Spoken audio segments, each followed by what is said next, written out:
¿Por qué creer en la Torá? 9. Rectificación y entrenamiento. Caridad y preceptos. Que tu mano izquierda no sepa lo que hace tu mano derecha. ¿Qué significa esta sentencia? Todo en la creación tiene un propósito. Lo más insignificante que podamos imaginarnos, tiene un propósito. Lo más inimaginable que pueda pasarnos por la mente, sirve al propósito principal de la creación. Sea lo que sea. Ya sea una partícula, una especie o una condición desconocida en un planeta ubicado en el recóndito espacio, en uno de los extremos de una galaxia lejana, hasta un objeto gigantesco estelar millones de veces más grande que el Sol de nuestro sistema solar, ubicado en otro extremo del universo. Los propósitos son de todo tipo.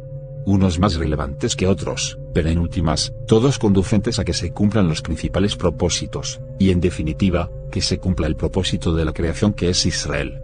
Entender esto no es fácil. Solo el sabio podrá saber cuál es el significado. ¿Qué es Israel? La respuesta a esta pregunta sin duda no podrá responderse según sus limitaciones intelectuales y prejuicios. ¿Acaso, quién es el que puede reconocer el verdadero valor de una joya única? Respuesta: solamente un joyero experto. ¿Quién puede valorar la complejidad de un diseño tecnológico que hace maravillas, como un VNI? Respuesta: solo un ingeniero experimentado. ¿Quién es el que verdaderamente se asombra? Respuesta: el verdadero sabio. Como dice el Talmud, el día que dejaré de preguntar, ese día moriré. La base de la ciencia es la capacidad de asombro. Por eso solo el sabio podrá entender que el objetivo de la creación sea Israel. No deberá asociarse de forma literal lo que se conoce como Israel en la superficie y desde el punto de vista secular, humanista y gentil netamente histórico-antropológico. Tampoco deberá asumirse que la respuesta de religiosos y seculares étnicos fervientes dentro del mismo judaísmo es la correcta. Muy por el contrario, están completamente disociadas del verdadero significado. Es lo que se pretende delinear, así sea superficialmente, con esta serie de por qué creer en la Torá. El arquetipo universal teológico Israel y la Torá son inseparables. Bajo este antecedente, se debe entender que igualmente pasa con la riqueza y la pobreza material, y dicho sea de paso, con todo concepto conocido. La riqueza y la pobreza material son igualmente propósitos trascendentes. Tienen un objetivo específico para cada persona y a la vez se constituyen también en una prueba. La prueba de la pobreza y la prueba de la riqueza. Que no se piense que si estamos sometidos a la prueba de la riqueza en donde todo lo material nos sobreabunda, esto nos da licencia de ser indiferentes ante la pobreza, a enrostrar nuestra solvencia en frente de los demás, frente a los necesitados. Que no se piense que libertad financiera es sinónimo de abuso de poder, de ostentación, de vanidad y adhesión al materialismo y al consumismo. Que no se piense que todo aquel que uno pueda identificar visualmente con riquezas materiales, está necesariamente sometido a la prueba de la riqueza material por designio divino, o que toda apariencia de poder y solvencia está definida como porción aprobada, decretada y lícita por el Eterno. Y sin embargo, todo evento siempre es aprobado por la voluntad divina. Que no se piense que todo aquel que uno pueda identificar visualmente con pobreza material, está necesariamente sometido a la prueba de la pobreza material por designio divino, o por el contrario que toda apariencia de debilidad, incapacidad e insolvencia, está definida como porción aprobada y decretada por el Eterno. Y sin embargo, todo es aprobado por la voluntad divina. Que no se piense que pueda existir algo, ya sea material o no material, ya sea vivencial o no, que no esté aprobado por la voluntad divina. Que no se piense que estamos limitados en el uso de nuestro libre albedrío. Que no se piense que no se cosecha lo que se siembra. Que Dios no nos conduce por donde nosotros queremos. Que una mitzvah, precepto, no conduce a otra mitzvah y que un pecado no conduce a otro. Que no se piense que cada quien no obtiene exactamente lo que se merece y a su vez puede definir lo que se merece. Estos últimos enunciados parecen contradictorios, y sin embargo no lo son. Son completamente dialécticos, explicables y coherentes. Pero por el momento no se profundizarán. Las relaciones entre la pobreza y la riqueza están determinadas acorde a propósitos diversos y específicos como el de la caridad. Pero, como siempre, sin entender hebreo y sin la instrucción adecuada, estas relaciones pasan desapercibidas para nuestro perjuicio. En épocas del Talmud, algún emperador romano cuestionó a un gran sabio de Israel: si tu Dios es todo lo que dices y es tan bondadoso, ¿por qué no le da riqueza a los pobres? A lo que el sabio talmúdico le respondió: para que nosotros tengamos la oportunidad de dar. A simple vista esta respuesta a muchos nos satisface, o por lo menos, también pasa desapercibida su profunda enseñanza. Todos habremos estado en contacto de alguna forma con un evento de caridad, la habremos ejercido nosotros mismos o la habremos presenciado en manos de terceros. Sea como sea, es muy seguro que hayamos escuchado o hayamos nosotros mismos argumentado que es mejor dar como caridad una buena suma de dinero que sirva para algo. Y por supuesto, que sirva a la persona que se lo merece, o para alguna causa noble. Personalmente lo he escuchado muchas veces. Podría haber un muy pequeño porcentaje de razón en esto y según la circunstancia. Pero la mayoría de las veces dicha presunción no aplica y está errada. Bajo estas premisas de un solo acto de caridad representativo no solamente descargamos nuestras conciencias con una gran sonrisa, sino que además nos sentimos magnánimos y superiores. Mejor un solo acto de caridad de 100.000 pesos que 100 actos de caridad de 1000. Mejor algo que sirva, que 100 actos de 1000 pesitos que no solucionan nada. Mejor a la persona que se lo merece, y se le brinda una verdadera ayuda, que a una persona que no se lo merece. ¿Cómo es posible que yo, el magnánimo, bondadoso y juez supremo, estire mi mano para ayudar a un drogadicto de la calle que usará mi dinero para más vicio? ¿Cómo es posible que una persona inescrupulosa se merezca mi ayuda? ¿Cómo es posible que esa persona despreciable se atreva siquiera a pedir ayuda? ¿Acaso no ven toda esa explotación infantil de la mendicidad? Lo vemos desde hace mucho y hoy día más evidente que nunca, con más de un año destruyendo las economías alrededor de todo el mundo, en todos los semáforos, en las calles y en todos lados. Yo le ayudo a las personas que se lo merecen. Y dice la propaganda, no dé limosna. No propague la mendicidad. Si quieres ayudar a alguien no le des un pescado, enséñale a pescar. Y esto es cierto, pero así de simple, blanco y negro. ¿Cuándo es cierto y cuándo no es cierto? Parece irrefutable todo lo anterior, ¿no es cierto? Es lo que se acepta masivamente, es lo que se ve por todos lados, cuando se ve. Ese es el tipo de conclusiones que provienen de nuestros razonamientos y cálculos. Son aparentemente razonamientos muy bien sustentados. Sin embargo, el sentido verdadero de la caridad según la Torá es totalmente diferente. El objetivo que se persigue con la caridad no es exclusivo ni principalmente para con el que recibe dicha caridad, el objetivo en un alto porcentaje es para el que la da. Es para aquel que hace el mismo acto de caridad. Es para aquel que tiene que romper con su inercia de egoísmo de encoger la mano para no dar. El objetivo es entrenar una y otra vez a la mano, a la psiquis del individuo egoísta que se acostumbre a dar. En este caso, es mejor dar 100 veces de a 1000 que una sola vez de 100.000. El objetivo no es el receptor exclusivamente, el objetivo también es el dador. La práctica hace al maestro, dice el refrán. Y esto es totalmente cierto. Es la sabiduría divina. Aquí no se trata de si el receptor se lo merece o no, no se trata de si la ayuda va a ser efectiva o no. No se trata de solucionarle el problema al otro por estos medios. El objetivo es con uno mismo, el que da la caridad. Son los pasos iniciales y requeridos para romper con el egoísmo innato de nuestras personalidades. Se empieza por este tipo de entrenamiento. Es acción, son actos en cantidad principalmente y no buenas intenciones. Esto no descarta las situaciones de necesidad grande apremiante, esas se empiezan por casa. La caridad de grandes sumas de dinero empieza por casa. Tristemente esto también se ve generalmente invertido de formas muy generales. Se es caritativo con extraños, eso sí, siempre con propaganda incluida, y en la casa se evita y se alega comprar un pan o ayudar a un familiar cercano. Todo lo referente a mandamientos positivos en la Torá son acciones repetitivas diarias. Es una rutina de crecimiento.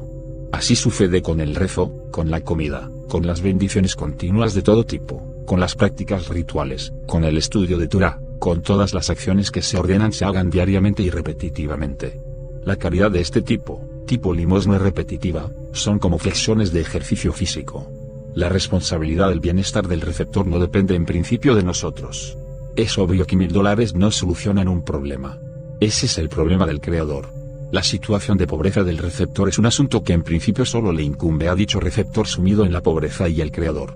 ¿Quién dijo que al creador algo se le ha salido de las manos? Todo lo que sucede bajo el sol es perfecto.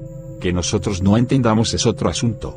No nos confundamos, todo está controlado y regulado por la voluntad divina, y a la misma vez es también nuestra responsabilidad.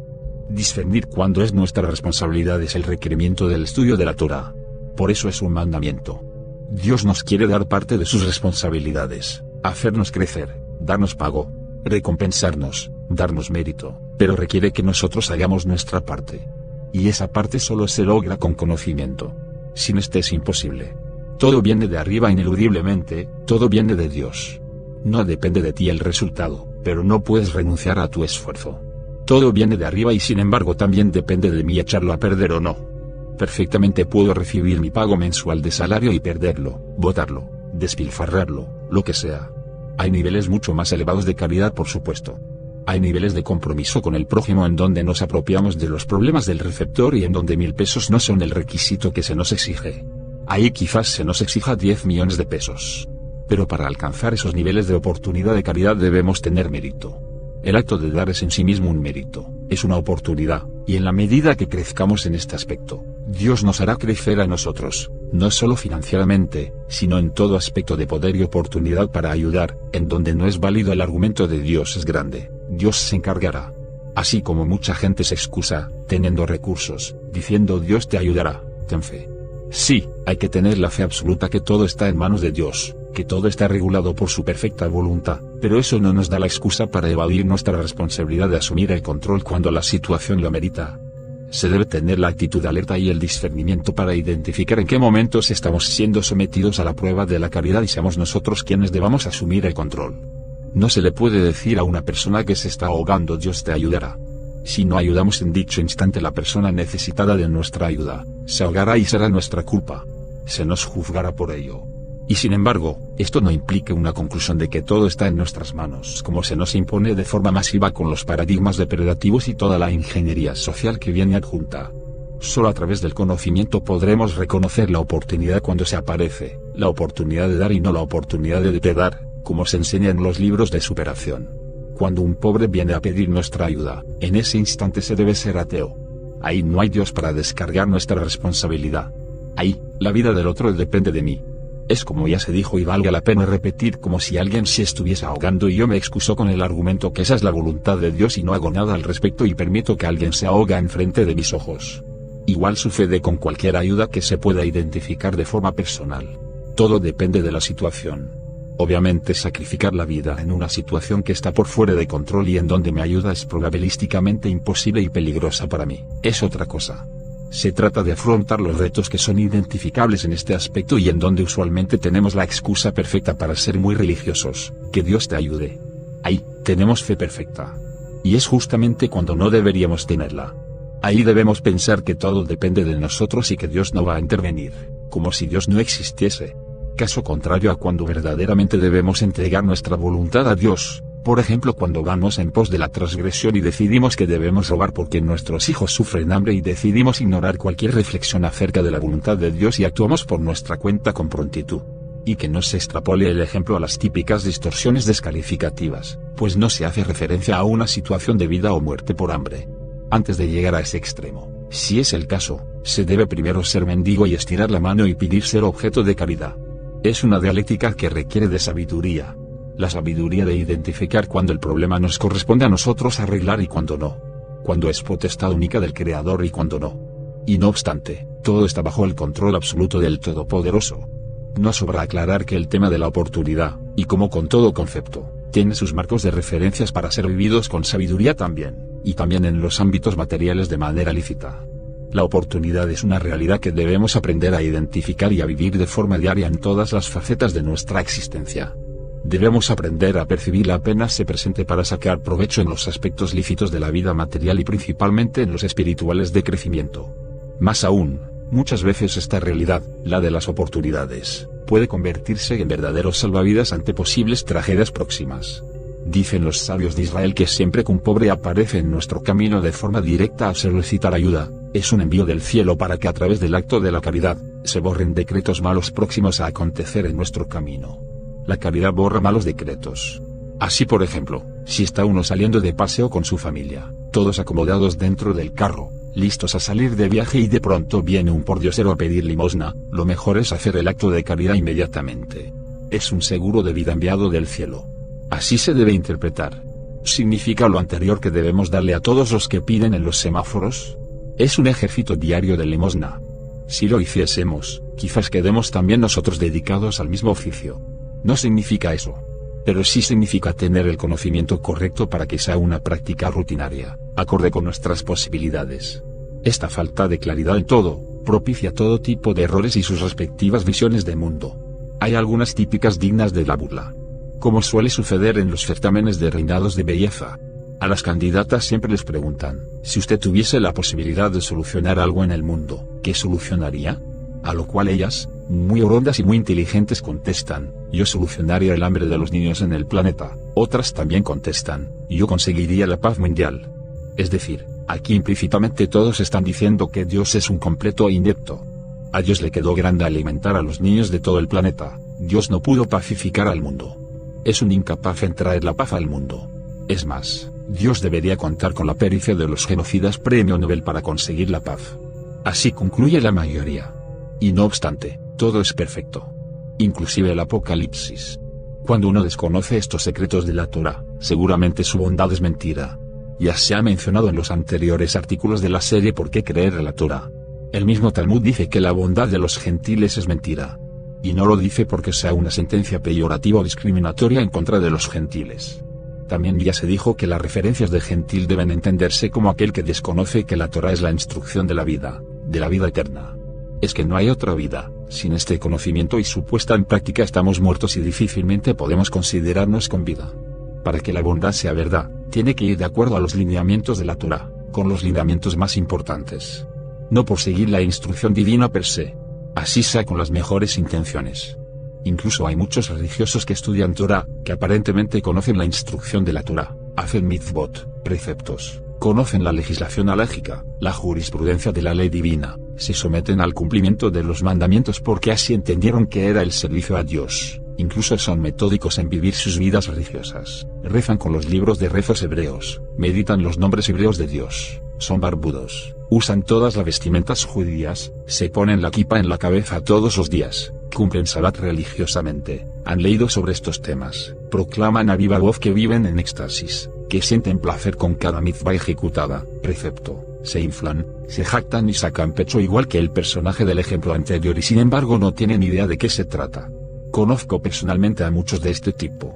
Sus actitudes de rasgos de carácter van de un lado a otro sin conciencia del trabajo que debe existir detrás de cada actitud con propósito definido y todavía hablan en términos de lo que me nace y no me nace. Todavía se justifican de toda forma posible en sus comportamientos. Siempre encuentran la excusa perfecta a sus comportamientos y se autoengañan. Se comprometen exclusivamente con lo externo, con la careta, con el disfraz, con lo externo. Sus compromisos son disciplinados con lo externo, con la apariencia y sus corazones están llenos de inmundicia. Se juran ángeles y están convencidos que ya tienen asegurado el mundo venidero, y sin embargo todo lo explicado hasta el momento es totalmente desconocido para ellos. Hablan del mundo venidero con propiedad y sin embargo no sabrían cómo se corresponde cada lucha consciente con una semilla de conexión, ni cómo interpretarla con exactitud. Acuérdese que el tema de las semillas se introdujo en el anterior artículo. Si no lo ha leído, léalo primero. Y ahora sí, doy respuesta a la pregunta con que se inició este artículo. Bien se dice en los textos judíos del mal llamado Nuevo Testamento sobre el tema de la caridad, que tu mano izquierda no sepa lo que hace tu mano derecha. Dudo que alguna vez se haya entendido el significado de dicha sentencia acorde a lo aquí expuesto. Pues claro, no se trata de fingir que la mano derecha no se da cuenta de la izquierda. Tampoco se trata de asumir el acto de caridad con actitud de hidalguía y resignación, con prudencia, privacidad y hasta escondidas. Podríamos hacernos todo el show necesario de autoengaño para convencernos que efectivamente fuimos el Señor de la magnanimidad en dicho acto. Así se haga este acto en privado, perfectamente podemos representarnos a nosotros mismos el show del altruista, al igual que lo hacen personajes que descargan su conciencia externamente con foto incluida, discurso, propaganda, suspiros, caras de satisfacción, lagrimita fingida, y hasta real, solicitud de reconocimiento, crítica descalificativa para quien no lo hizo e innumerables expresiones físicas que se modifican en el acto mismo y después del mismo. No significa lo anterior, que se interprete que el personaje del ejemplo de caridad en privado, se transforme exteriormente en sus posturas físicas iguales a las del personaje que lo proclama a los cuatro vientos, lo hace público y le saca provecho en sus libros de contabilidad. Esto último no pasaría de ser una transacción comercial lícita, tampoco significa que esté mal, simplemente no tiene mérito. Puede que sus posturas sean todo un show de humildad o que sean imperceptibles como show. Lo importante estriba en si son externas o internas. Si son externas no hace parte de su esencia.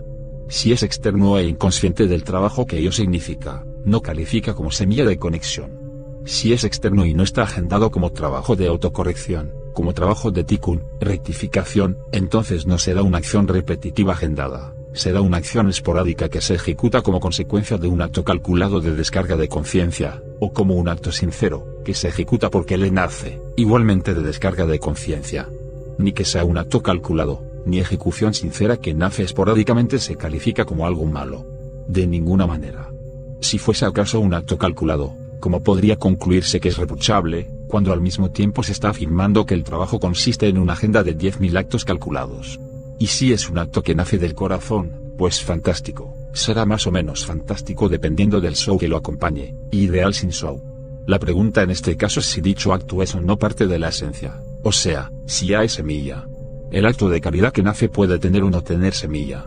Es decir, un acto de caridad o altruista perfectamente puede ser totalmente sincero, pero si es eventual y esporádico no está en la esencia, no es semilla. Hoy me nace y mañana le pego una trompada. Así es el comportamiento del mundo entero. Parecemos bipolares. Perdón, no parecemos. Somos bipolares cual veleta que lleva el viento cuando no se tiene compromiso de vida con el conocimiento y la instrucción de la Torá. Por eso mentira nuestra bondad y nuestra caridad, en los términos celestiales por supuesto. Ahora, que parezcamos bipolares tampoco significa que esto sea 100% malo o hipócrita. En los casos en que nace del corazón hacer el bien, así el restante 99% de los actos cotidianos se asocian a la maldad, lo que se está manifestando son los rezagos de chispa divina que todavía nos queda.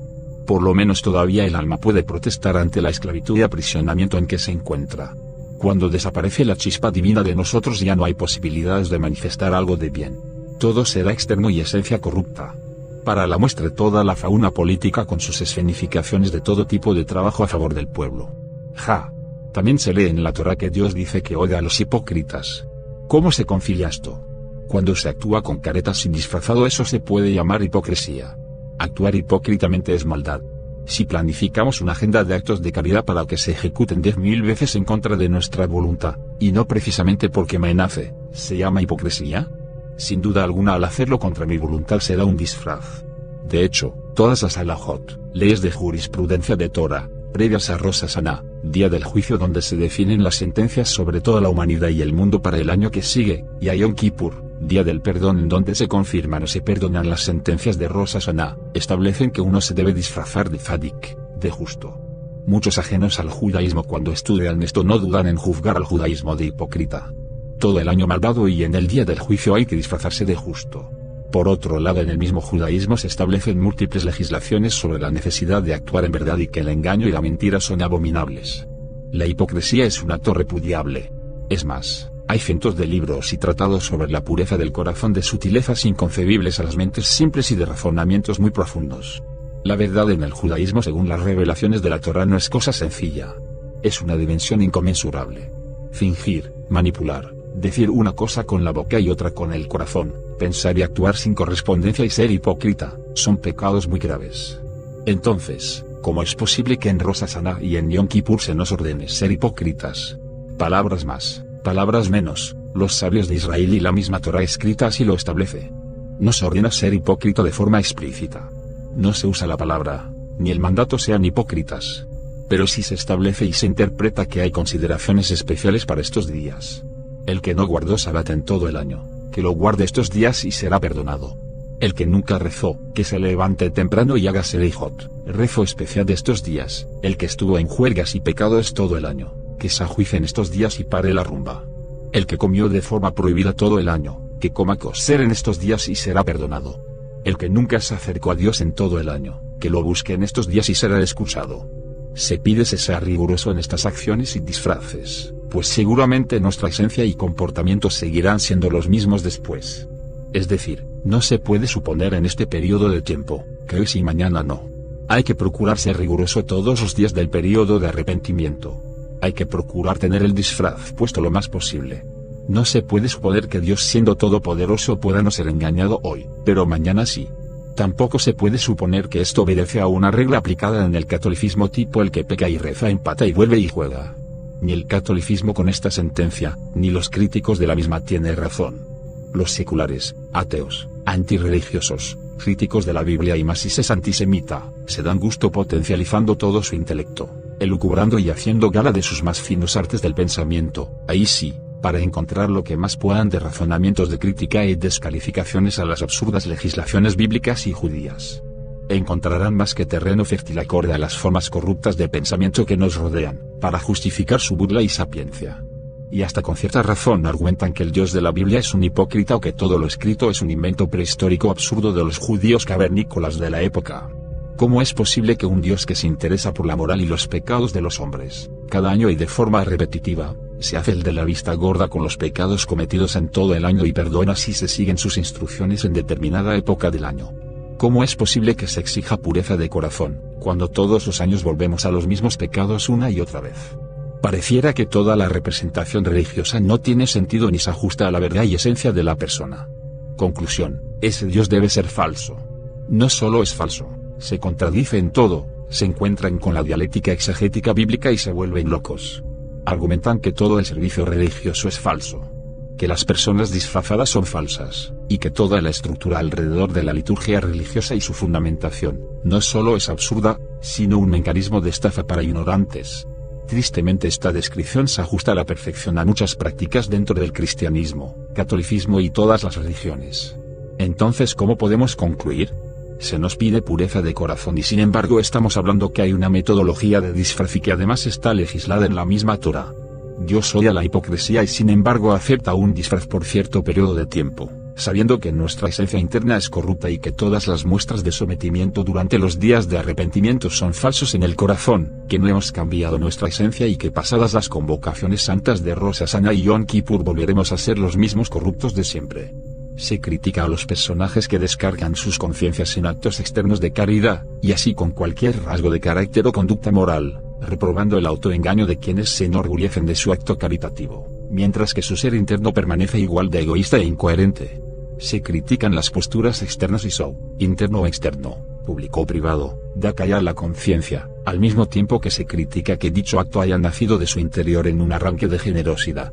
Se critican los actos caritativos de aquellos que deciden ejercerlos en privado, también para acallar su conciencia o para someterse a una obligación moral esporádica, pero que ejecutan sus actos en conflicto con su ser interior de forma hipócrita con autoengaño y show privado incluido. Criticamos todo lo anterior, y sin embargo aprobamos que se lleven a cabo actos caritativos falsos y en conflicto, no necesariamente con disfraz, de forma calculada y agendada. Al mismo tiempo advertimos que todos los actos calculados que no son correspondientes con el corazón y que van detrás de un interés, son corruptos e hipocresía abominable. ¿Qué son esta cantidad de contradicciones que parecen absurdas al sentido común de nuestros actuales paradigmas? Parecieran que no tienen solución. Pareciera todo esto ilógico, y mucho peor. ¿Qué tipo de Dios puede estar detrás de todo esto? Después de todo lo expuesto acerca del significado y producción de semillas de conexión con el mundo venidero, después de todas las explicaciones sobre esencia corrupta y esencia rectificada, del trabajo individual y obligatorio de corrección de esencia acorde al paradigma moral y trascendental divino, las respuestas saltan a la vista. La verdadera Cábala establece que la matriz de conciliación dialéctica de los opuestos extremos se encuentra en el camino del medio y al mismo tiempo el mismo Mesías de Israel dice que lo mismo que la Torá dice que a los tibios los vomitará de su boca. Es decir, la conciliación entre frío y calor en el camino del medio no es la mezcla que produce tibio. Esto requeriría de libros enciclopédicos de explicaciones y aclaraciones. No piense que lo va a entender con filosofía o humanismo. Tampoco religiosamente. Todo se concilia acorde a la actitud, condición y situación individual original que esté alineada con el trabajo de autocorrección de nuestra esencia. Ya se ha mencionado también. Pero son necesarias todas estas ampliaciones para que el concepto pueda ser clarificado redundantemente. Si no es así, lo más probable es que no se entienda bien. El disfraz es lícito como herramienta para que se use repetidamente hasta que produzca un cambio interno. Es entrenamiento asiduo y continuo. Es entrenamiento premeditado al igual que el practicado en un gimnasio en donde se sabe que solo a través del ejercicio continuo y repetido podremos fortalecer y hacer crecer nuestros músculos. Ejercicios esporádicos no son ejercicio, no es entrenamiento. No es un plan metódico con un objetivo predefinido. Es método, pero solo con conexión celestial, o intento de ella, dependiendo de la actitud y el conocimiento involucrado en cada acto individual. Y solo en este caso el objetivo celestial ya contiene un ingrediente extraordinario inmenso de mérito. Dios sabe cuál es nuestra condición física. Sabe cuán deteriorados están nuestros músculos, metafórica y espiritualmente hablando. Dios sabe que nuestra esencia está podrida y sabe cuánto nos cuesta ser diferentes. ¿Cómo podría exigirnos lo que es prácticamente imposible de lograr en nuestra actual condición? Dios nos muestra infinita misericordia permitiéndonos entrenar para que salgamos de nuestra patética debilidad muscular, metafóricamente hablando. Dios no nos está avalando que seamos unos hipócritas y nos disfracemos de lo que no somos con intenciones de engañarlo a Él o a nosotros mismos. Mucho menos que se pueda deducir que Dios es un hipócrita o que no sabe lo que hay detrás de toda esta estructura de rectificación. Y al mismo tiempo que Dios nos extiende su misericordia a través del tiempo, creándolo como mecanismo de espera en un mundo que se rige por la justicia y la ley perfecta divina, característica de Dios, nos permite errar sin que el atributo de justicia nos aniquile por la transgresión. De no ser por el tiempo como dimensión de misericordia divina, nuestro mundo no podría sostenerse. Nosotros no existiríamos. Así de sencillo. Así dicen los textos talmúdicos sobre la misericordia de Dios en una creación que actualmente se rige por el atributo de la justicia, es decir, la ley. Dios, si la instrucción divina es consciente de nuestra situación, la tolera hasta cierto punto en nuestro desconocimiento de ella y la tolera mucho más si ya estamos involucrados conscientemente en el proceso de rectificación. No podemos engañar a Dios. Él sabe lo hay en nuestro corazón. Si estamos entrenando para adquirir condición física para un torneo o competición, sería un absurdo que nuestro entrenador nos juzgara y descalificara sin que hubiésemos tenido la oportunidad de entrenar. No sería justo que se nos calificara en base a nuestros músculos atrofiados. Se nos permitiría asistir al gimnasio aún siendo débiles y torpes. Precisamente se nos abran las puertas del gimnasio y del entrenamiento porque estamos incapacitados en el nivel que se necesita de condición física. Dios nos tolera porque espera podamos mejorar y corregir nuestra esencia. Nos tolera, pero no significa que acepte nuestra imperfección como meta o menosprecio de su ley. Mucho menos renunciaría a su propia esencia de perfección avalando a su propia creación de forma imperfecta por sí misma y por fuera de su plan y propósito final divino. Simplemente es imposible. Solo podemos conectar con Dios si nuestra esencia interior es afín en los atributos divinos. De otra forma es imposible. ¿Podríamos conectar al 100% con Dios? Algunos grandes eruditos dicen que no. Otros místicos dicen que sí. La respuesta es incierta. No obstante, sí es claro que se necesita por lo menos un mínimo de afinidad para conectar con Él. ¿Acaso un 1%? ¿Una semilla? Yo todavía no lo sé. Pero se intentará aclarar el tema un poco más posteriormente. La agenda planificada y calculada con el propósito de rectificación es válida y aprobada por el cielo. Es más, es lo deseado. No tiene nada de hipocresía. Los disfraces y las intenciones calculadas son flexiones de entrenamiento instruidas, deseadas y valoradas por Dios. Cada flexión de entrenamiento que sea ejecutada con la adecuada actitud de intención, con su respectivo conflicto de rechazo, esfuerzo desagradable y hasta sentimiento de hipocresía, se considerará un precepto ejecutado y que será recompensado en el mundo venidero de manera gigantesca. Cada acto ejecutado con la intención correcta aunque se realice de forma imperfecta será contabilizado como perfecto, una vez se alcance la perfección de dicho acto, es decir, cuando se ha internalizado y se haya rectificado, cuando se haya integrado a nuestra esencia rectificada. Cuando califique como semilla. Solo la buena semilla puede producir fruto. La Cábala denomina lo anterior con definiciones muy precisas y profundas de los actos lo lisma y los actos lishma, es decir, imperfectos no en aras del cielo y perfectos en aras del cielo. Como los calificará Dios y los pagará según sean lisma o lo lisma. Ese es otro tema muy profundo. Si usted no posee el conocimiento requerido no podrá jamás calificar, ni mucho menos juzgar lo anterior. El pago se hará en el mundo venidero. Sin embargo, cada flexión sí proporcionará en esta vida protección y bendición, no pago. Si los actos son adecuados en actitud, Dios mismo se encargará que a su debido momento la rectificación de cada entrenamiento sea exitosa y pagar todas las flexiones con intereses. Si la actitud no fue la adecuada, es porque fue hipócrita. Eso sí es aborrecido por Dios. Así que acciones caritativas que no son parte de un plan de superación, son positivas como actos de bien, pero al no estar conectadas con el mundo venidero, precisamente por la falta de intención en el entrenamiento y conciencia de este, se pagan en este mundo. Dichas acciones sí recibirán su pago en vida. Dios es justo en todo y le da el pago a todo el mundo, incluyendo a los malvados. Las obras de bien en acción siempre son reconocidas. En esta realidad física en donde vivimos, este mundo de los sentidos, los juicios se establecen en términos de recompensa y castigo principalmente por los actos. Las intenciones y verdaderas motivaciones interiores son lo principal en los términos de causa, consecuencia, agravantes o atenuantes para nuestras almas. Sea como sea, vivimos en el mundo de la Sefirá, término cabalista que designa esta dimensión de existencia, ya sea que se corresponde en esencia a la acción. En los términos de jurisprudencia, juicio, castigo y recompensa, los fallos judiciales divinos para nuestras vidas en este mundo mientras estamos vivos, se basan como se acaba de mencionar principalmente en los hechos, en la acción.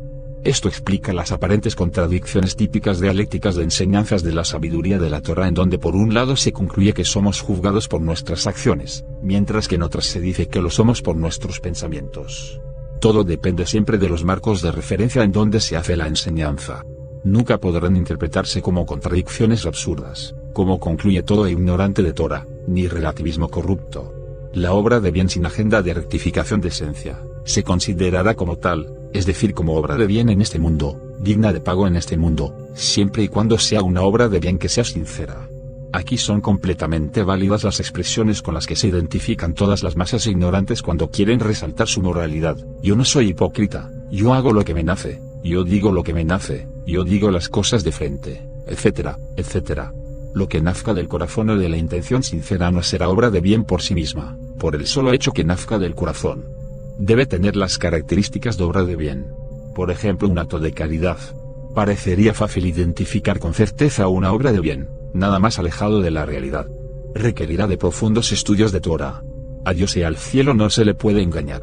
A la ley no se le puede embaucar. Aún así, la sabiduría y justicia perfecta considerará infinitos aspectos, totalmente desapercibidos por nosotros, para juzgar en verdad y con misericordia. Todos los agravantes y atenuantes en base a nuestras esencias, realidades y conocimientos son tenidos en cuenta. Y por supuesto, esto incluye una sabiduría lógica, de jurisprudencia, infinita, que todo lo considera, desde la herencia genética e historia generacional y ancestral de todos los antepasados hasta la fecha, hasta las consecuencias e influencias futuras de dicho acto en todo orbe y persona por nacer. Por ejemplo, se debe considerar obra de bien las acciones de quienes participaron en nombre de la ciencia con todos los maravillosos descubrimientos implícitos, en la fabricación de la primera bomba atómica. ¿Cuál es el legado de las bombas atómicas en el mundo y las generaciones subsiguientes? ¿Qué se puede decir de quien inventó la dinamita? ¿La pistola? ¿Qué decir todo lo que se ejecutó previamente como diseño y agenda para llegar a nuestra actual realidad de pandemia criminal? ¿Cómo calificamos a las farmacéuticas con sus intenciones genocidas desde siempre? ¿Cómo calificamos a los ingenieros, científicos y trabajadores asociados a dicha empresa criminal, simplemente justificados en que no son gestores activos y solo hacen su trabajo? ¿Qué podríamos decir de todos los médicos y morales de todo tipo asociados a la narrativa de los carteles mafiosos de la salud que sigue protocolos y directrices de la Organización Mundial de la Salud y de la ONU? Y así podemos preguntar por toda asociación, descubrimiento e invento en la historia de la humanidad. ¿Fue para bien o para mal? De igual manera, las acciones individuales de todo tipo, en influencia positiva como negativa. ¿Qué diríamos de la influencia de quienes venden y trafican drogas ilícitas, los actos de corrupción, los políticos, los que enseñan, etc.? ¿Qué podríamos concluir de los resultados de influencia de los padres de la Iglesia Católica que distorsionaron y se apropiaron del legado de una secta judía del primer siglo llamada los nazarenos? ¿Cuál es el resultado que vemos 2000 años después? Más de 2.000 millones de personas influenciadas hoy día, y sin contar con las generaciones precedentes, no es cualquier cosa. No me corresponde a mí juzgar. De los ejemplos citados, excepto por los evidentes, no estoy diciendo si los resultados finales fueron buenos o malos. Puedo tener mis conclusiones, pero eso no las hace absolutamente veraces. Solo Dios puede saberlo. Y como tal lo habrá juzgado y sentenciado. O lo sentenciará en el futuro. Toda obra de bien es recompensada. Sin esencia de rectificación como semilla se paga en este mundo. Con esencia rectificada, es decir, como semilla no solo se considera obra de bien, sino que adquiere la dimensión de precepto. Los preceptos son divinos, son los mandamientos y como tal se pagan en el mundo venidero. Esta es la diferencia. Y el pago es completamente diferente. Dicen los sabios y los textos de Torá que todos los placeres de este mundo desde su fundación no se corresponden ni siquiera de forma infinitesimal con el pago y el placer experimentado en el Olam Abba, mundo venidero, por un solo precepto. Por eso es que se ve en este mundo la prosperidad de los malvados como evidencias de la ausencia de Dios en aparentes demostraciones de injusticia. Cualquier acto de bien de un malvado se le paga inmediatamente, mientras que al que todavía tiene chispa divina y posibilidad de entrar a los procesos de rectificación se le retienen por un tiempo los pagos de este mundo para motivar su búsqueda del gimnasio y rutina de entrenamiento de salvación. Con las personas que ya están inscritas en el gimnasio y en rutinas de rectificación, los pagos en este mundo no se dan, se les consigna para la cuenta del mundo venidero y las exigencias celestiales de control sobre estas son cada vez más estrictas. De aquí nacen apariencias de injusticia al verse como el justo sufre y el malvado prospera. No hay tal, como se viene demostrando. Es todo lo contrario. Lo que se ve de manera explícita bajo estos paradigmas y misterios ocultos de la soberanía divina es bondad y misericordia.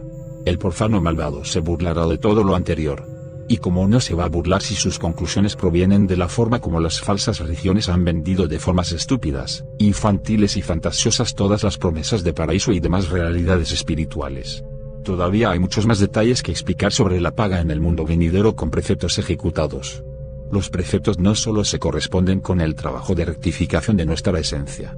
Los hay también que se pueden identificar de forma explícita como ejercicios de superación en los aspectos morales, éticos y de altruismo perfecto, y los hay en aspectos no identificables como tal y que tienen su propósito en apariencia escondida.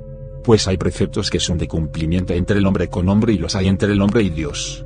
Por ejemplo, los primeros 5 mandamientos de las tablas de la ley son mandamientos entre el hombre con Dios: amar a Dios con todo tu corazón, fuerzas y posesiones, guardar Sabbat, etc. Los siguientes 5 mandamientos son entre el hombre con su semejante: no robar, no matar, etc.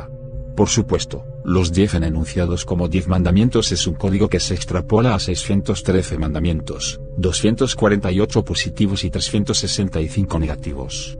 Igualmente estos 613 se extrapolan a cientos y miles adicionales que se ajustan a través de los tiempos para innumerables situaciones de vivencias y rutinas diarias, desde sutilezas desapercibidas hasta complejidades de enfrentar infinitas posibilidades de valores en conflicto en dimensiones de todo tipo, por ejemplo si debe o no lanzar la bomba atómica a Irán. Hay preceptos a los cuales se les identifican, sin importar la complejidad, beneficios utilitarios o existenciales de todo orden. Y al contrario hay aquellos preceptos que se denominan hukim, los cuales son indescifrables en términos de beneficios calculados y lógicas subyacentes. En apariencia estos preceptos hukim son ilógicos. Los preceptos tienen dimensiones escondidas que garantizan o son el prerequisito de existencia del Olamase, este mundo o universo multidimensional. Sin el concurso del cumplimiento de preceptos no hay mundo. Esa es la importancia del que cumple preceptos. Ese fue el conflicto raíz en los albores del tiempo desde antes del Big Bang sobre el alegato de los ángeles que se opusieron a que la Torá fuese dada a una creación nueva llamada Danis, el hombre arquetipo. Los preceptos son la fuente de provisión de la emanación de la Sefa, fuente vital de vida y abundancia, que le da vida a la creación. Eso dice la Torá. No me discuta a mí, por si acaso. Es así que la mayoría de preceptos, mandamientos, a los gentiles y su humanismo les parecen irracionales. Mucho más los preceptos hukim. Preceptos estos dignos de todos los pseudo-sabios seculares antitorá que se gozarían descalificándolos, por ejemplo los servicios religiosos del templo, las cenizas de la vaca roja, los sacrificios de sangre, las ofrendas, etc. Todo este servicio religioso es denigrado y descalificado por los muy osados antropólogos, historiadores y toda la sociedad moderna humanista. Igual que se descalificaría toda la tecnología actual hace 300 años. Prácticas abominables e ignorantes, lo llaman estas muy inteligentes personas. Algo ya se mencionó anteriormente en otros artículos de la serie. Las clasificaciones de preceptos son muy extensas, vivas y se desarrollan de generación en generación sin que pierdan sus características de ley absoluta, algo que es imposible de entender por el profano. Este desarrollo de la ley ha quedado registrado a lo largo de la historia en el Talmud y miles de obras halágicas, jurisprudencia, de los sabios de Israel. Estos niveles de cumplimiento son angelicales y el término puede ser acoplado. Por supuesto, deben ser internos, parte de la esencia de unión al Creador y de ninguna forma externos. Pero que estos no nos desmotive en lo que respecta a nosotros y nuestros bajos niveles. Hay que buscar en principio una sola conexión. Y sobre los niveles en el cielo se harán breves comentarios más adelante. Se mencionó anteriormente con referencia a la clasificación de los 613 preceptos, que son 365 negativos y 248 positivos. Estos últimos son de acción, mientras que los 365 son de omisión. Es decir, los de hacer y los de no hacer. La extrapolación de estos mandamientos a miles más de regulaciones legislativas igualmente caen en dicha clasificación entre lo que se debe, y lo que no se debe, todo también igualmente obligatorio. No se trata aquí de entrar en detalles de lo que se debe y no se debe. Esa ya sería una labor de mucha magnitud. Sin embargo, que valga la pena resaltar que no podemos dejarnos guiar por nuestra imaginación y quedarnos sin capacitación al respecto y sin entrenamiento. No podemos dejar estos asuntos en manos de nuestras preconcepciones y paradigmas errados. Hay una ardua labor por delante para entender y así poder definir con certeza a nuestro nivel las diferencias entre el bien y el mal que deben regir nuestras decisiones y nuestras ejercitaciones para conseguir una semilla. Esto incluye claridad entre la acción y la omisión. De hecho, tanto la una como la otra son consideradas finalmente como acciones, como mandamientos, ya sean negativos o positivos. Son preceptos. De esta forma, una omisión obligatoria que es precepto, es una acción de omitir, de no involucrarse. Y a la inversa, una omisión que se considere transgresión como precepto, es indefectiblemente una ordenanza de acción, no se puede omitir. Por ejemplo, algunos dirán, yo soy espiritual y no me involucro en política. Se está omitiendo ejercer un rol de opinión, por lo menos, en política. No hay ningún mandamiento explícito en la Torá que establezca de forma directa, involúcrate en la política. Bien podría concluir, no lo dice la Torá literalmente, entonces yo lo puedo omitir, me quedo callado en todo lo referente al ambiente político que me rodea. Pero por otro lado, la Biblia establece de forma muy directa y clara, perseguirás la verdad y la justicia. ¿Qué significa este mandato? ¿En cuántas situaciones se aplica este mandamiento? Sin lugar a dudas, en infinitas situaciones. La Torá escrita no viene a especificar las infinitas posibilidades de eventos que pueden surgir a través de los siglos en donde se evidencian situaciones de mentira, engaño e injusticia. La Torá no va a sentenciar con palabras como, no le creerás a Obama, o deberás repudiar públicamente la falsa pandemia del coronavirus, no le creerás ni a Trump y mucho menos a los demócratas, o no alabarás a Bill Gates. Esto para citar un par de ejemplos de innumerables posibles. Realmente no dice millones y millones de mandamientos que son obligados que sean deducidos por nosotros mismos y que igualmente nos involucremos de la forma en que podamos y nos corresponda. Nada más imaginemos los millones y millones de eventos de conflicto deplorable llenos de muertes e injusticias en la historia conocida de la humanidad, con nombres propios a través de los siglos. Además, cada situación está dirigida a un público específico, a los involucrados en cada caso. Se podría ser tan específico como se quiera, no le pegarás a tu perro Toby en el vientre por haberse comido un pedazo de carne sin permiso. Lo más ridículo es que todo el mundo está presto a descalificar cualquier interpretación de la ley en su decodificación, amparado en que la ley no lo establece así literalmente. Pues así como no se habla de Toby en la Torá, pues tampoco se habla del involucramiento en la política con nombre propio. Y ya por eso muchos deciden que eso no les corresponde. Simplemente no se involucran, no opinan, no investigan, no levantan la voz, no repudian en Facebook, no repudian o aprueban en Twitter, no se indignan, no asumen ninguna posición, no defienden la verdad, no defienden el honor del Todopoderoso, se quedan siempre callados, no, etc. Simplemente por misión en este aspecto político en donde poco o nada les importa la verdad y la justicia, no transgreden un solo precepto, sino 500, sin darse cuenta y con referencia a un solo tipo de clasificación.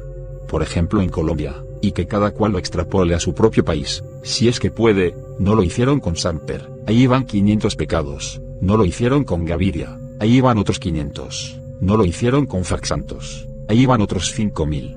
Por supuesto que mis disertaciones de cálculo no significan que sean acertadas. Pero el principio sí aplica. Las consideraciones de juicio solo las sabe el Eterno. Así que no nos creamos tan santos. Todo lo anterior puede ser tan sutil y expandible al infinito como se desee. Tanto en las acciones como misiones. En todos los aspectos de la vida. Sobre el uso de la lengua, hay cientos de tratados de esto en el judaísmo, sobre amar al prójimo, sobre los deberes del corazón, sobre los tratos comerciales, sobre el trato con las personas, sobre las relaciones íntimas, matrimoniales, de amistad, profesionales, sobre la modestia, las diversiones, sobre el cuidado de los ojos, sobre la comida, sobre cómo dormir, sobre los riesgos físicos, sobre los deseos, sobre la superación, sobre los pensamientos, etc. Las facetas de vivencia están todas involucradas en todos los niveles.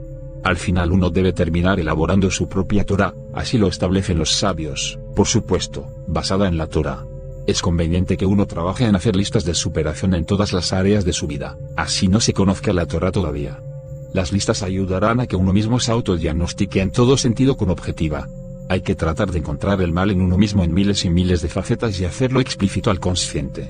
Poco a poco la conciencia propia empezará a despertar y a percibir el mundo de otra forma, al igual que a uno mismo. El estudio de Torá será fundamental.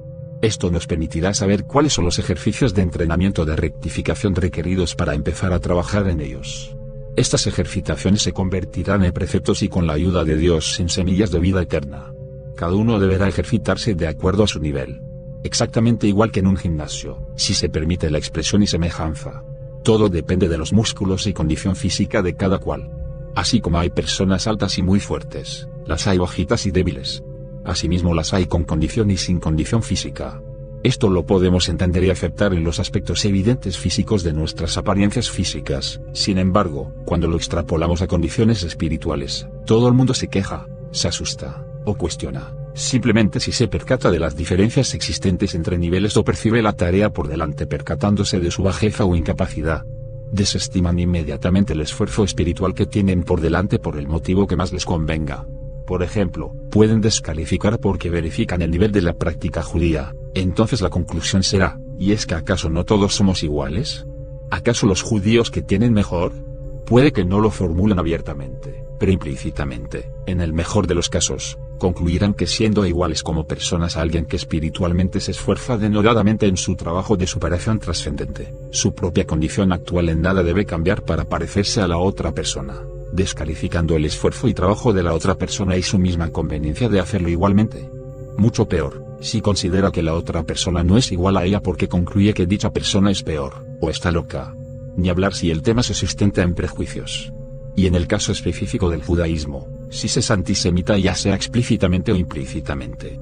Claro, esto proviene de ejemplos que efectivamente existan en términos algo normales. ¿Quién querría imitar a un islamista? ¿A un fanático irreflexivo? ¿A los religiosos de todas las religiones que se destacan por su incoherencia y estupidez en la mayoría de los casos? ¿Quién querría seguir la ignorancia cuando es evidentemente detectable? Todo esto es por supuesto el alimento injustificativo para que de la generalización se descarte lo que es particular y único en sus características de verdad y revelación, la Torá y el judaísmo. El mal siempre ha logrado falsificar todo lo bueno a fin de esconder lo verdadero. Sus estrategias son de todo tipo. Sus carnadas por lo común son exitosas. Y tienen un factor común, ignorancia. La idea generalizada que tiene el mundo del judaísmo, al margen de todas las connotaciones antisemitas que merecería un tratado aparte, es el de una religión retrógrada, cavernícola e ignorante en el mejor de los casos. Los que hilan más fino generalmente lo hacen con tintes antisemitas y malignos. Aquí se encuentran psicólogos, antropólogos, sociólogos, arqueólogos, historiadores y todo tipo de humanistas.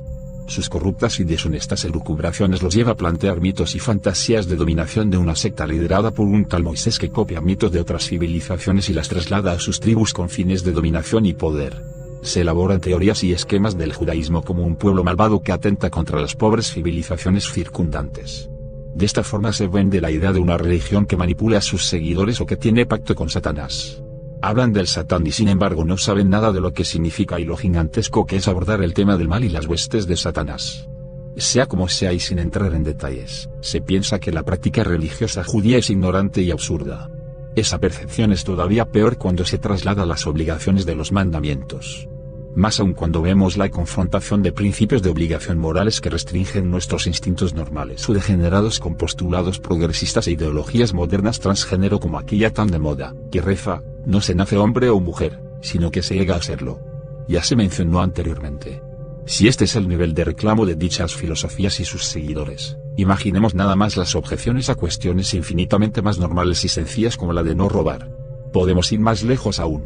¿Qué tal, respetarás a padre y madre? No. El acabose. No obstante, supongamos que esto pueda ser aceptado, es decir, se aceptan los mandamientos de respetar padre y madre y no robar. Muchos practicantes cristianos lo aceptan denominacionalmente de palabra, hasta cierto punto y no se sabe qué tan cierto sea. El diablo es puerco y la carne es débil, reza el dicho popular, y es completamente cierto. Pero ¿qué tan lejos podemos llegar con las obligaciones e imposiciones del yugo del cielo? Ya se dio una pista en párrafos anteriores. Valga la pena resaltar que dicho yugo no necesariamente es igual para todo el mundo. Cada cual en su nivel y en su tiempo. Por ejemplo, para los judíos lo siguiente aplica: no comerás carne con leche, además la carne y la leche deben ser con sello coser, más costoso. ¿Qué tal las siguientes obligaciones? El día previo a Yom Kippur tienes que llenarte hasta no poder de comer carne y el día siguiente ayuno completo 24 horas sin comer, sin beber nada de líquidos, sin bañarse, ni siquiera la boca, sin peinarse, sin perfumarse, sin ponerse zapatos de cuero, sin arreglarse, rezar un libro de rezos judíos de 500 páginas en menos de 24 horas, parado todo el día en la sinagoga, pronunciar en voz alta y con mucha concentración meditativa todas las plegarias del Sidur, libro de rezos judío, pararse y sentarse acorde a los actos litúrgicos, no usar ningún tipo de vehículo, no usar nada de oro, no usar nada de cuero, no cargar ni usar celular, no escribir, no prender fuego de ninguna clase, no comprar ni vender, y orar obligatoriamente, afligir el cuerpo, suplicar perdón al cielo. Y esto es solo con Yom Kippur. Hay 5 ayunos parecidos al año. Todos obligatorios. Las obligaciones de Sabbat son cada 8 días y rigen muchas regulaciones que hoy día nadie estaría dispuesto a aceptar. Por ejemplo, no trabajar, lo cual incluye 39 clasificaciones de limitaciones de las cuales se desprenden todas las posibles interpretaciones para todas las generaciones, como no escribir, no manejar, no cargar nada, ni siquiera las llaves de la casa, ni la billetera, no hacer ninguna actividad creativa, no ver televisión, ni oír radio, ni grabadoras, no hablar de negocios, no hablar cosas vanas, no prender ni apagar luces, no calentar, no enfriar, comer caliente y muchas más restricciones. Al mismo tiempo la ordenanza obligatoria dice, te gozarás en el Sabbat. Está prohibido estar triste en Sabbat. Y Sabbat empieza a las 6 p.m. de un día viernes y termina a las 6 p.m. del día posterior. En Purim se nos ordena emborracharnos y disfrazarnos. No obstante, ninguna obscenidad o acto indecente está permitido. En Shavuot se nos ordena pasar en vela toda la noche estudiando Torah y no se permite dormir ni un minuto de sol a sol. En Pesaj no podemos pan con levadura durante 8 días y es obligatorio comer matzá, pan sin levadura. Igualmente se nos ordena limpiar la casa hasta los más recónditos sitios para eliminar la levadura de la casa y no se permite tener absolutamente nada que la contenga. En Hanukkah se deben prender las velas sobre el candelabro de Hanukkah siguiendo un orden estricto durante 8 días. Se deben decir bendiciones exactas que se deben saber de memoria antes y después de las comidas acorde al alimento. Se deben recitar oraciones para lavarse las manos cada vez que se entra al baño, etcétera, etcétera. Todo el año se están atravesando convocaciones sagradas con Dios, mal llamadas fiestas o conmemoraciones. Cada celebración tiene reglamentaciones exactas que deben ser ejecutados al pie de la letra en todo sentido.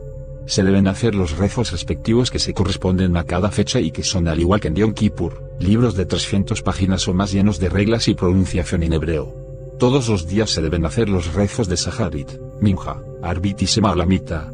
El solo rezo de Shacharit puede durar 2 horas mínimo y debe ser exacto, y solo puede hacerse entre poco antes de la salida del sol, según ubicación geográfico con hora exacta, hasta las 10 am aproximadamente. Estos son tan solo algunos de los ejemplos del servicio diario que exige la legislación judía de forma obligatoria en los aspectos solo de liturgia. Hay reglamentaciones para la vida en pareja, para tener relaciones íntimas, para los hijos, por ejemplo la circuncisión Brit Milá y el Bar Mitzvah, para la comida, para el estudio de Torah, etc. La pregunta obligada es, ¿quién está dispuesto a aceptar toda esa carga como parte integral de su vida de forma obligatoria? Si tenemos en cuenta lo anterior escrito a estos párrafos de descripción de la vida judía, la respuesta obligada es que nadie. Al mejor estilo de pensamiento progresista, se está atentando contra su libertad. Entender todo lo anterior desde el punto de vista de la obligación no es fácil, pues de ninguna manera se debe interpretar como un yugo de esclavitud robótico, y no obstante hay muchos religiosos disfrazados siendo muy estrictos en todo esto sin entender lo que hacen. Se necesitará transitar los caminos de estudio y vivencia de la Cábala luriánica conectada a la interpretación verdadera de las escrituras neotestamentarias, que obviamente no son las erradas interpretaciones disociadas de la Torá del cristianismo en todas sus versiones. Esto último es lo que explico en mi serie sobre la religión de las masas, donde se toca el tema del fariseísmo. No se lo imagine, ni lo denigre. Son condiciones del alma muy elevadas espiritualmente aún así. No se llega al piso 10 sin antes empezar por el primer piso y subir todos y cada uno de los pisos intermedios. Hacerlo de otra forma es ilícito y se denomina como salteador. El fariseísmo es obligatorio como etapa previa al piso 10. ¿Y cuál es el piso 10? Y todo empieza con actos de dar. David Saportas Líbano.